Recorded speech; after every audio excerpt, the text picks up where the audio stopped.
Udah? Ini udah dimulai, weh.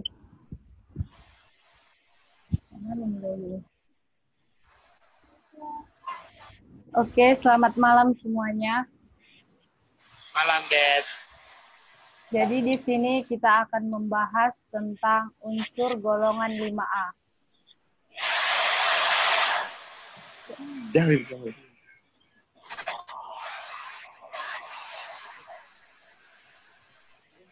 Nah, di dalam unsur golongan 5A itu terdapat sifat fisik, sifat kimia, pembuatan, kelimpahan di alam, dan kegunaan.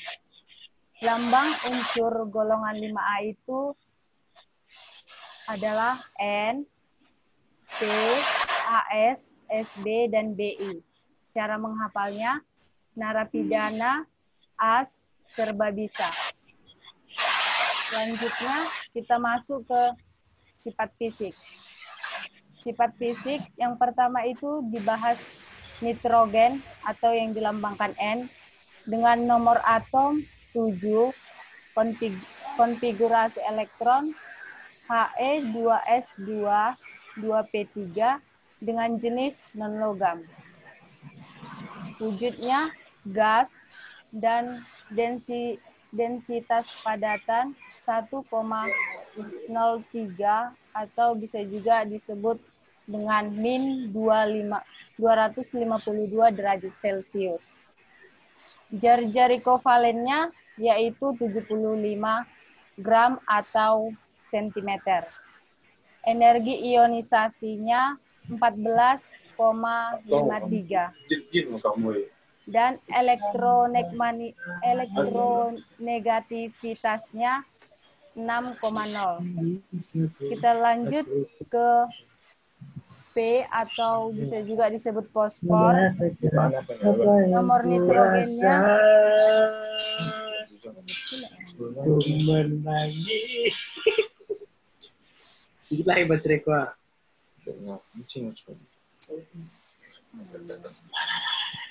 kita lanjut ke fosfor. Nomor atomnya 15, konfigurasi Katakan bahwa main terkambungmu. Cintamu hanyalah untukku karena selalu lukai ada lebih sakit aku katakan. Jangan putus. Coba matikan mic-nya, weh. Jangan putus. Oke. Saya lanjut ya. Kita lanjut ke fosfor. Nomor atomnya yaitu 15, konfigurasi elektronnya Ne 3S2 3P3. Jenisnya non-logam juga, wujudnya padatan putih dan padatan merah. Densitas padatannya 1,82, kalau dia di padatan merah 2,20. Jari-jari kovalennya 110, energi ionisasinya 10,48. Elektronegativitasnya 2,1. Kita lanjut ke AS atau bisa juga disebut arsen. Nomor atomnya 33, konfigurasi elektronnya Ar4S2, 3D10, 4P3. Jenisnya metaloid, wujudnya padatan kuning dan padatan hijau. Densitas padatannya 2,3 dan 5,78, jari-jari kovalennya 121. Energi ionisasinya 9,81 dan elektronegativitasnya 2,0. Lalu kita lanjut ke SB atau antimoni. Yang dimana nomor antimoninya 51, konfigurasi elektronnya Kr 4D10, 5S2, 5P3. Jenisnya metaloid. Wujudnya juga ada dua, yaitu padatan kuning dan padatan putih perak. Densitas padatannya 5,3 dan 6,69. Jari-jari kovalennya 140. Energi ionisasinya 8,64. Elektronegativitasnya 1,9. Dan kita lanjut ke Bi atau bismut, yang dimana memiliki nomor atom 83, konfigurasi elektronnya Xe, 4F14, 5D10, 6S2, 6P3. Jenisnya logam, wujudnya padatan putih kemerahan. Densitas padatannya 9,75. Jari-jari kovalennya yaitu 155, energi ionisasinya 7,28. Elektronegativitasnya 1,9. Oke, sampai di sini penjelasan tentang sifat fisiknya. Selanjutnya saya serahkan kepada Intan Pratiwi.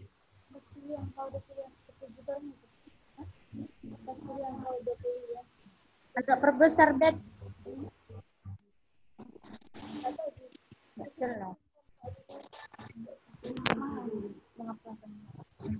Baiklah, saya akan menjelaskan sifat kimianya.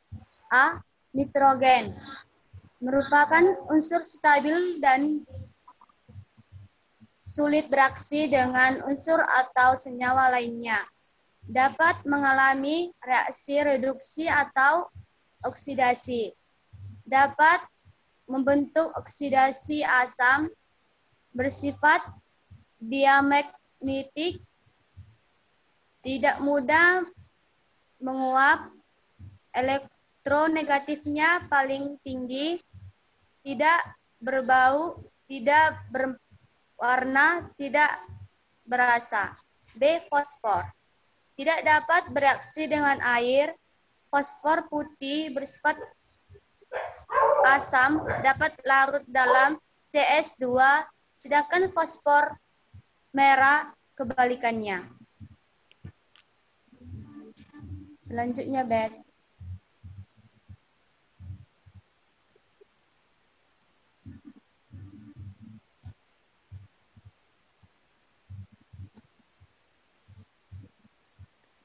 C. Arsen. Bersifat racun, cepat teroksidasi menjadi oksidasi arsenik saat dipanaskan. Bereaksi dengan halogen, asam peroksida pekat, dan alkali panas. D. Antimoni. Yang berupa logam biru bersifat stabil, yang berupa logam kuning dan hitam tidak stabil. E. Bismut. Akan membentuk nyala biru saat dibakar dengan oksigen.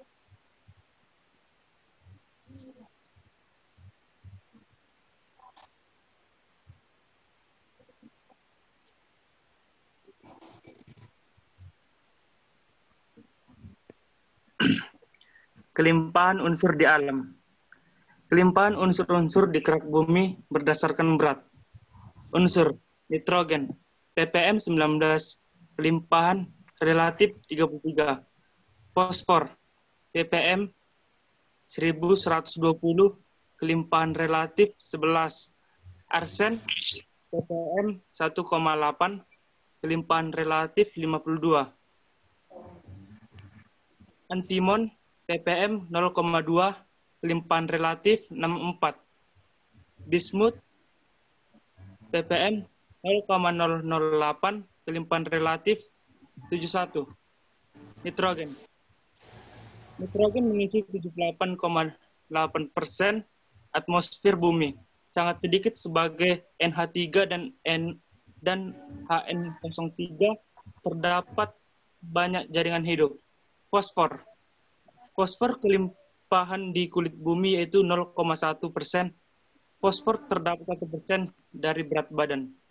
Sebagai bantuan fosfat apatit, misalnya mineral fluorapati Ca3 atau PO4 3F dan CaPO4 3OH. Arsen. Arsen kelimpahannya mineral sulfida misalkan Realgar atau AS4S4. Antimon. Antimon kelimpahannya mineral sulfide misalnya Stibnite atau Sb2S3 dan ultimanit atau NiSBS serta sejumlah kecil logam Sb.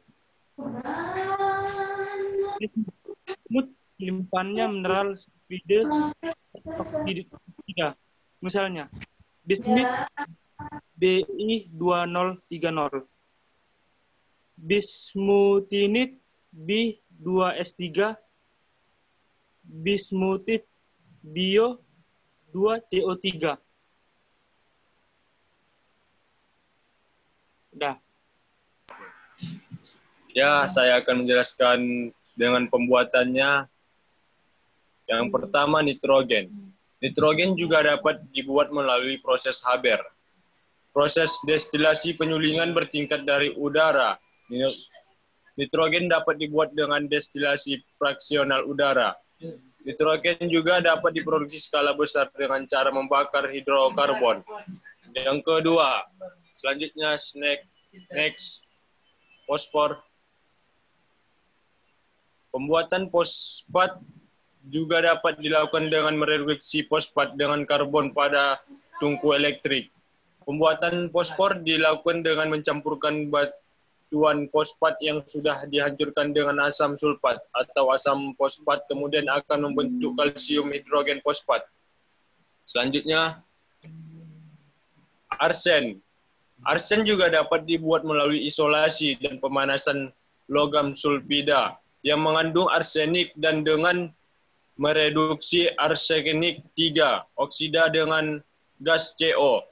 Sebagian besar arsen dibuat dengan cara memanaskan mineral ansepirut dengan adanya udara. Peristiwa tersebut akan membentuk AS4O6 yang mana arsen dapat diekstraksi melalui reduksi karbon.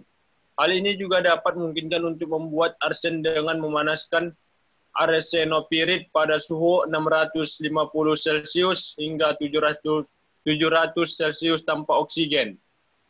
Selanjutnya, antimon stibium.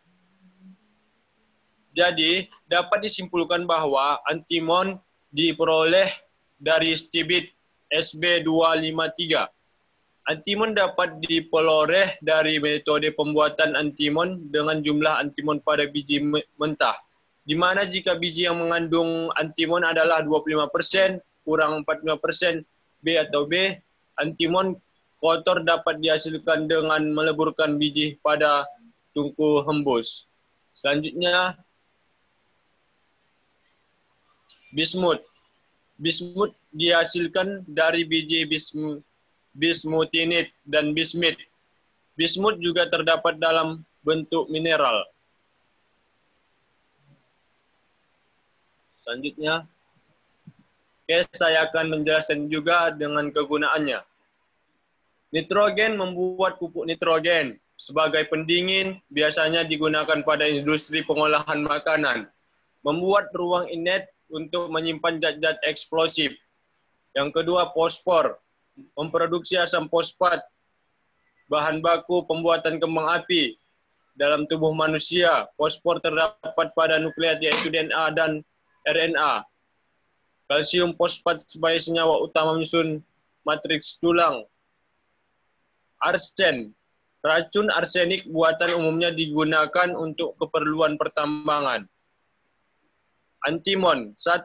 Manfaat paling penting dari antimon adalah sebagai timbal penguat baterai.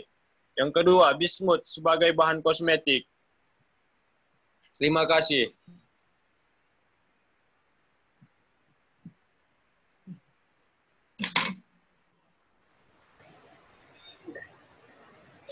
Oke, sekian hasil.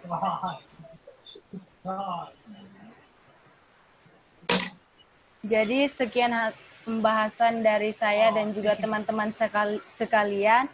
Terima kasih atas partisipasinya dan waktunya. Semoga apa yang kita bahas bermanfaat. Amin.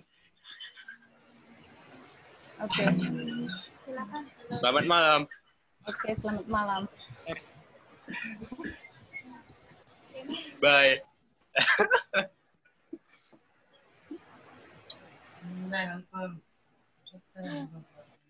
Ngomong-ngomong, ini masih direkam nggak?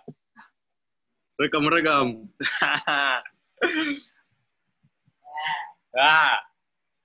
Joy, RSK hujan. Kampung Padang tukang orang sabu. Jaklah bos. RSK